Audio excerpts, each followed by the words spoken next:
آپ لوگوں کی کوشش اور لوگوں کی دعاؤں سے بہت سارے لوگ جو ہے جن کو ہم نے صحت کے حوالے سے چیزیں بتائیں اور آ کے انہوں نے اپنا علاج کروایا، وہ صحت مند ہوئے، تو ہماری یہ بڑی خوشی کی بات ہے. جو ہم پروگرام کرتے ہیں لوگ اتنا پسند کرتے ہیں اور اتنے کمنٹ دیتے ہیں، ملنے آتے ہیں. میں آپ کو پتہ ہے کپڑا خریدنے کے لیے گئی تھی، ایک مارکیٹ ہے یہاں پر نا پٹھانوں کی، ڈیفینس میں ہی ہے. تھوڑے دن پہلے کی بات ہے، تو کوئی ہفتہ بھی نہیں گزرا ہوگا. تو وہاں پہ میں گئی تو مجھ سے نا ایک بزرگ عورت آئی، ان کی 2 جوان بیٹیاں بھی تھیں. وہ آ کے نا مجھ سے پیار محبت دعائیں، تو مجھے کہتی، میں نے کہا تصویر کھینچ گئی؟ ہاں. میں نے کہا کپڑا بات ہو جا نہیں رہی. وہ میں آپ سے کسی کا نمبر مانگوں تو آپ دے دیں گی؟ میں نے کہا جی کس کا؟ میں نا جو حکیم فرحان صاحب ہیں نا جو آپ کے شو پہ آتے ہیں، ان کا نمبر مل سکتا ہے؟ میں نے کہا جی. میں نے اپنے ڈرائیور بھائی کو بلایا، میں نے کہا جی ان کو نمبر دے دیں اماں جی کو نا، تو وہ میرے سے بات کر لیں گے. وہ ان کی فیس کیا ہے؟ میں نے کہا آپ ان کو فون کریں، وہ آپ سے فیس بھی نہیں لیں گے، وہ اس طرح کے آدمی. اچھا میں پوچھ سکتی ہوں میری بھی؟ میں نے کہا آپ پوچھیں، کوئی بیماری، کوئی ٹیسٹ، کوئی رپورٹس، جو بھی آپ کو حکمت کے حساب سے. اچھا آپ نے ان کو میرا خاص سلام کرنا ہے. پھر آپ کو شاید کال وال بھی آئی ہوگی. آئی ہے، کال وہ بھی آئی مجھے ہے، بازار میں ملی تھی. کال بھی آئی ہے، پیشنٹ بھی آئے، انہوں نے آپ کا نام لیا کے لے لیا جی آپ کا نام لیا کے. تو یہ الحمدللہ میرے سے اکثر کوئی پوچھتے ہیں نا فیس کا، تو میں کہتا ہوں دیکھیے ایک تو سوشل میڈیا پہ جتنے بھی ہم نسخہ جات بتاتے ہیں فری آف کاسٹ ہوتے ادھر ہیں. کون سا آپ نے آ کے پیسے لیے ہوتے ہیں مجھے کو بتایا ذرا. اس کے بعد جو بھی میرے مطلب پہ آتا ہے چیک اپ فیس کوئی نہیں ہے. ابھی تک بھی کوئی پیشنٹ کہا تھا کہ میں چیک اپ فیس لیتا ہوں، مطلب پہ میں چیک اپ فیس نہیں لیتا، کوئی 1 روپیہ بھی چیک اپ فیس تو نہیں. دیکھتے کوئی نہیں ہے ٹھیک ہے، چیک اپ کی فیس کے بغیر تو دیکھنا. حالانکہ میں چیک اپ فیس نہیں لیتا. ہاں جو دوائی لے، دوائی کے پیسے بھی معمولی سے ہوتے ہیں، لیکن جو دوائی لے، لیکن چیک اپ فیس کوئی نہیں ہے. آدھی دوائیاں تو گھریلو بتاتے ہیں آپ. یہی میں کہہ رہا ہوں کہ ہمارا تو سلسلہ جو ہے نا، اور میں کہتا ہوں یقین کریں اس میں آپ کا بہت بڑا کردار ہے. اگر آپ لوگ ہمیں نہ بلائیں، لوگوں کو بلا کے جب آپ متعارف کرواتے ہیں اس سے لوگ فائدہ اٹھاتے ہیں.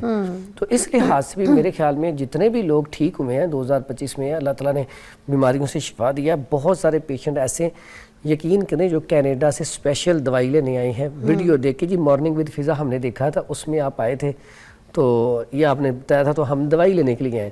کوئی باہر کنٹریوں سے لوگ آ رہے ہیں اتنی محبت کے ساتھ. تو یہ بڑی خوشی ہوتی ہے جب آپ کام کر رہے ہو نا، تو آپ کو تھوڑا سا اس طرح پش کرے نا تو انسان کا دل بڑا ہو جاتا ہے. تو اس سے نا الحمدللہ بڑی موٹیویشن ملتی ہے. اور میں سمجھتا ہوں 2025 میں بہت سارے پیشنٹ ایسے آئے جن کو ایچ پائلوری تھا، یا ڈائلیسس ہو رہے تھے، یا کریٹینائن یوریا بڑا ہوا تھا.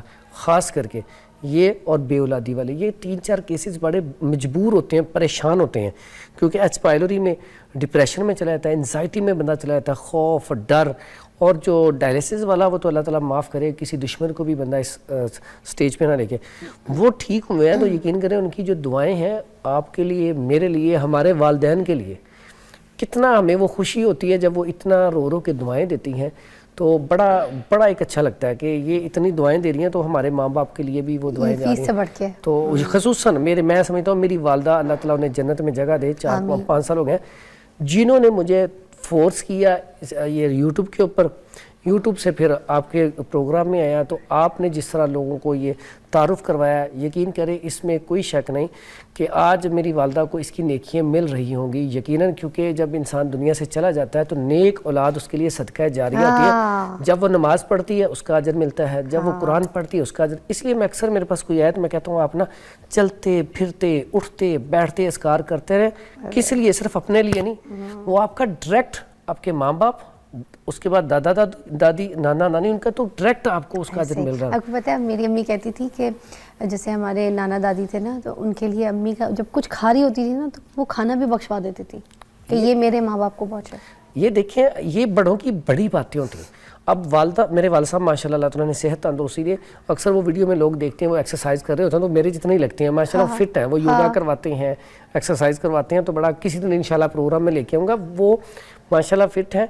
خوراک اور ماں باپ کی دعائیں، ایک تو ماں باپ کی جو دعائیں ہوتی ہیں، تھوڑے دن پہلے ایک پروگرام میں نا میں بتا رہا تھا کہ والدہ نا جب چھوٹے ہوتے تھے نا تو والدہ وہ پہلے ہوتا تھا چولہے کے اوپر توی اور ساتھ وہ بیٹھ کے کھانا کھلانا. تو جس نے بھی بڑا لقمہ پکڑ لیا اس کو بھی وہ، جس سے ہم وہ آگ نہیں سیکتے، وہ پھونکتی ہوتی، وہ سیدھی پڑھنی ہے کہ لقمہ چھوٹا.